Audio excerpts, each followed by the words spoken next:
आत्मनिर्भर भारत के निर्माण की इस प्रक्रिया का एक कार्यक्रम चल रहा है जिसमें हर व्यक्ति को सशक्त बनाने की, गरीबों को सशक्त बनाने की, उनके उन्नयन की दिशा में एक कार्यक्रम उसी प्रयास का हिस्सा है। ये पंडित दीनदयाल उपाध्याय जी के अंत्योदय की भावना से प्रेरित ये योजना है और इस देश से मुझे लगता है कि इस दिशा में भारतीय जनता पार्टी नेतृत्व की केंद्र सरकार के 8 वर्ष के सफलतम कार्यकाल में प्रधानमंत्री मोदी जी के नेतृत्व में एक भारत श्रेष्ठ भारत इस परिकल्पना को साकार करते हुए हम सब देख पा रहे हैं। महोदय,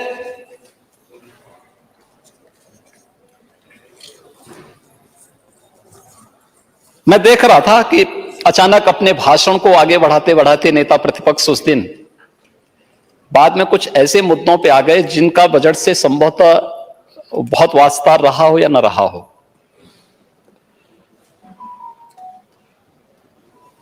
और कुछ ऐसी बातों को इस सदन में कहने लग गए थे जिसका खामियाजा प्रदेश अतीत में बहुत भोग चुका है, आज से उभर चुका है प्रदेश। उत्तर प्रदेश आज एक नई दिशा की ओर बढ़ रहा है। लेकिन उनके भाषण से मुझे दुष्यंत कुमार की पंक्तियां याद आ गई कि कैसे मंजर सामने आने लगे हैं और गाते गाते लोग चिल्लाने लगे हैं।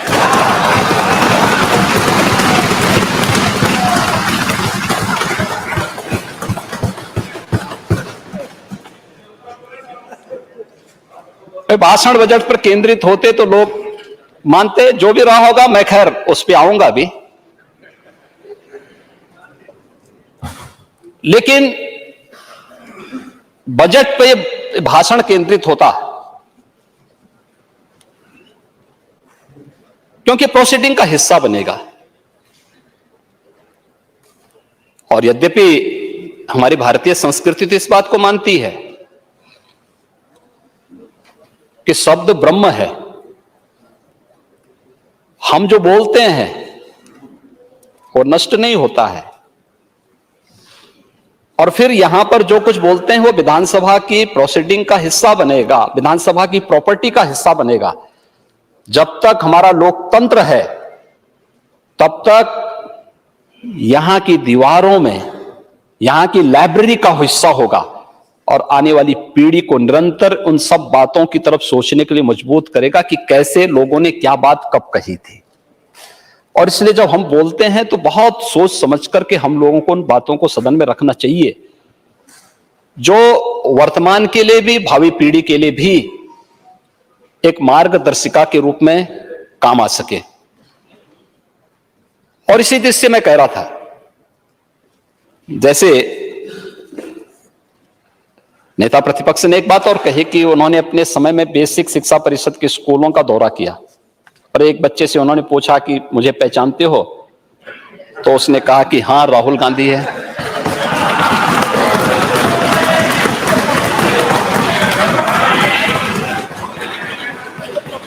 बच्चे भोले भाले होते हैं लेकिन मन के होते हैं सच्चे।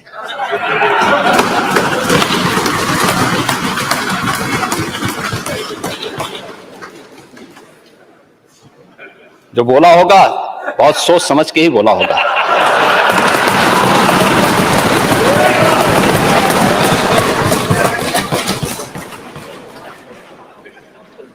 फर्क बहुत ज्यादा नहीं है।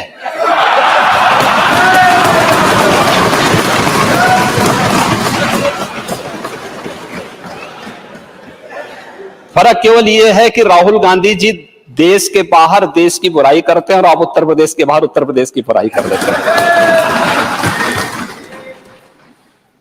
उत्तर प्रदेश में जो कुछ भी हुआ है, हमने कभी नहीं कहा कि हम ही ने किया, सबने किया।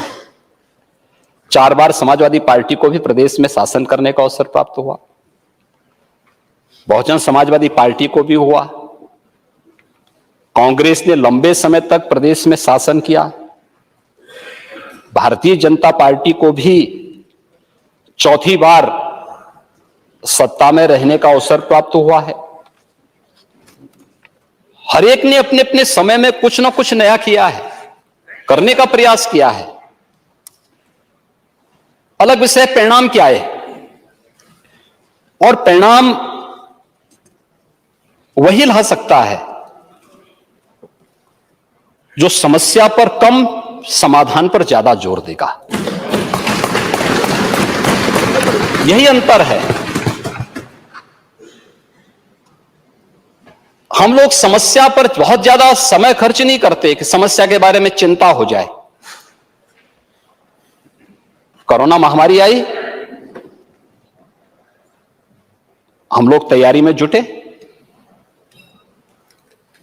लोग कहते थे हेल्थ इंफ्रास्ट्रक्चर यूपी का कमजोर है, इतनी बड़ी आबादी, 25 करोड़ की आबादी कैसे बचेगी।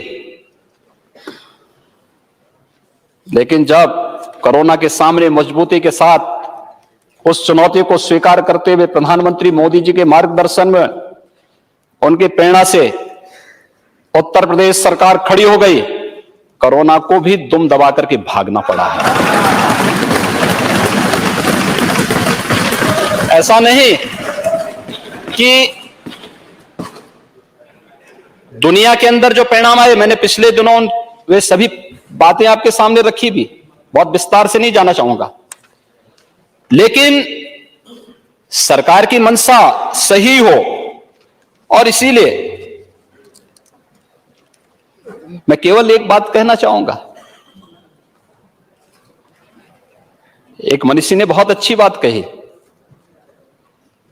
और मुझे लगता है कि हम परिणाम दे पा रहे हैं, उसके कारण क्या है। आप परिणाम नहीं दे पाए तो उसमें क्या है, इसका भी फर्क साफ है।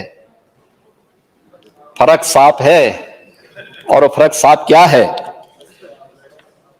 कि आप समस्या के बारे में सोचते हैं, हम समाधान के बारे में सोचते हैं। क्योंकि जब समस्या के बारे में कोई व्यक्ति सोचता है तो उसको बहाने 10 मिल जाते हैं। जब समाधान के बारे में सोचते हैं तो हमें रास्ते मिल जाते हैं। हमें इस बात को याद रखना होगा कि उत्तम समय कभी नहीं आता है, समय को तो उत्तम बनाना पड़ता है, और हम लोगों ने उस समय को ही उत्तम बनाया है। यही फर्क है भारतीय जनता पार्टी में और समाजवादी पार्टी में। भारतीय जनता पार्टी समाधान निकाल करके लाती है। गांव, गरीब, किसान, नौजवान, महिलाएं, समाज के प्रत्येक तबके के हितों के लिए क्या कुछ किया जाना है, उसका समाधान भी हमारे पास है, और उस प्रकार की योजनाएं बनती हैं। उन योजनाओं को लेकर के हम लोग आगे बढ़ते हैं, और उन्हीं योजनाओं को फिर ईमानदारी के साथ क्रियान्वयन कैसे होना है, उन्हीं को लेकर के जब सरकार आगे बढ़ती है तो उसके परिणाम भी हम सबके सामने देखने को मिलते हैं।